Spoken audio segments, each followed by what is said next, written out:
at the top scorer from last night's 10-game slate. David Pastrnak, 3 goals, 8 shots on goal, 46.5 fantasy points. Yeah!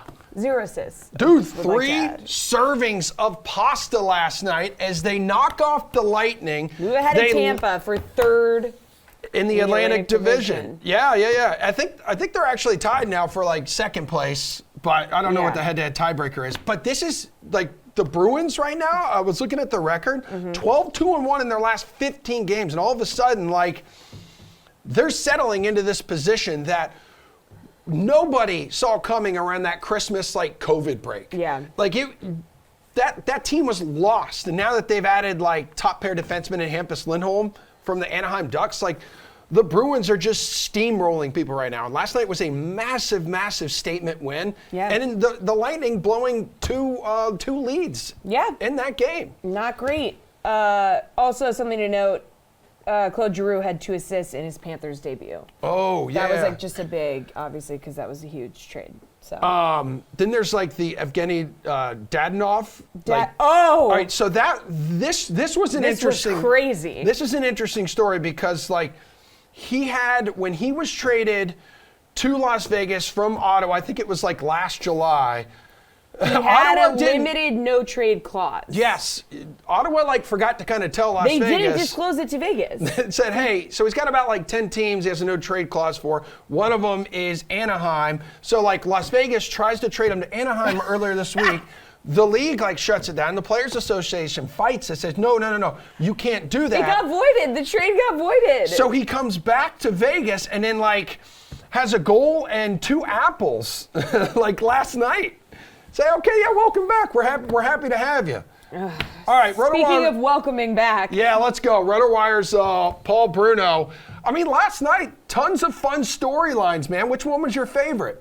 Well, I had an interest in the Tampa-Boston game for sure because one of them is going to be the meat that the Leafs feed on in the first round. So I'm looking forward to that, and I'll take a bet with either of you on that series right now. Oh. Okay. All right. That's fine. Wow. Yeah. I feel like he's treating me like I'm AJ, you know? Yeah. That's it. And like you're Jeff. Someone's got to be the AJ today. It can be you. But we have a 5-game slate tonight, so let's break down tonight's slate with you, Paul. Couple big names at the top of the DFS price list. Who are you going to pay up for? Well, I'm not going to go right to the top, Jesse, but I'm going to be paying up for at least one of these 2 guys.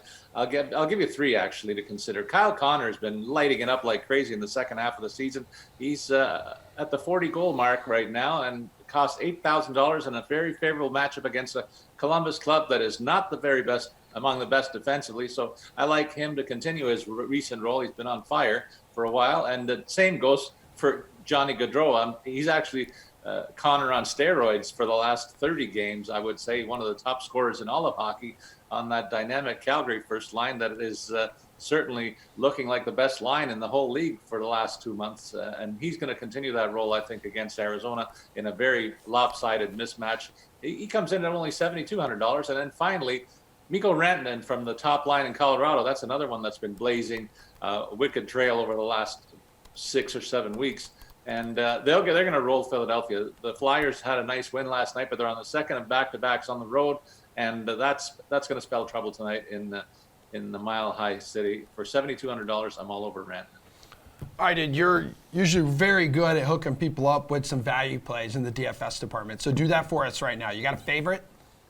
Yes, I have a couple, and one of them is going to make his debut, and this is for AJ. I'm going to take Rickard Rakell, $3,700, a very low price tag, but he's going to fit in on one of the top 3 lines there and get some power play time against the Rangers, a team that had been going through some issues with goals against, but they've locked it down a little bit better. I just think this guy's in for a pretty good debut. He's going to be partnered with Jeff Carter and Kasperi Kapanen and get some power play time this evening, so that's a pretty good price tag for all that.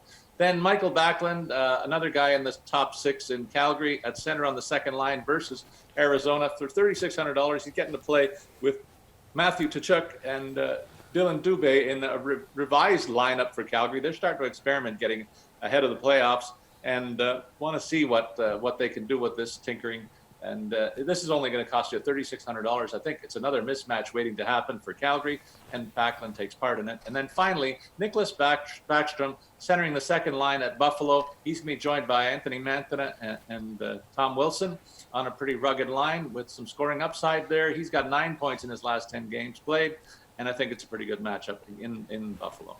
All right, Paul, like we said, AJ's not here, so you are allowed to say something nice about the Penguins if you want. Yeah, you don't have to. Last time out against the Rangers, Pittsburgh scored the 1-0 shutout with Tristan Jarry making 27 saves for the shutout. He's 5-0 over his last 5 with a 1.6 goal against average. Is he or anybody else on this slate recording a shutout?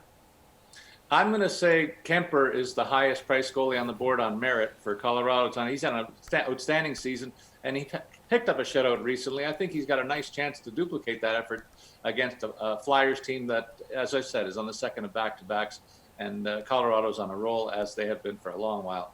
And Jacob Markstrom of Calgary is another guy right behind him at $8,100, hosting Arizona. Of course, that's another lopsided mismatch, in my opinion, and I think he's got a good chance to get his 10th shutout of the season, which leads all goalies in the NHL. But the guy that might be a bit of a sleeper in this category is Vitek Vanecek of the Washington Capitals, playing very well of late, and he too, coming off a shutout recently, gets a visit to Buffalo tonight for $8,000. I see lower ownership for him, but the win probability is just as high as the other two guys that I mentioned. All right, Paul, quick on this last one here. How about a goal total you're targeting? I'm seeing Philly and Colorado on their highest one at 6.5. They put up a baseball score 7-5 last time they faced off. I see that being another game, another night to target this matchup, and I say go to the alternate total for 7.5 to get a bigger payout. I could also see Columbus and Winnipeg. These two teams are scoring a lot more and not defending very well. So I say go to the alternate line for 6.5 and go over that for another payoff, and go under Pittsburgh and the Rangers. These teams are heated rivals, big time matchup, important in their division. And neither one of them giving up too much lately. So I say go under the alt line at 5.5 for another improved payoff.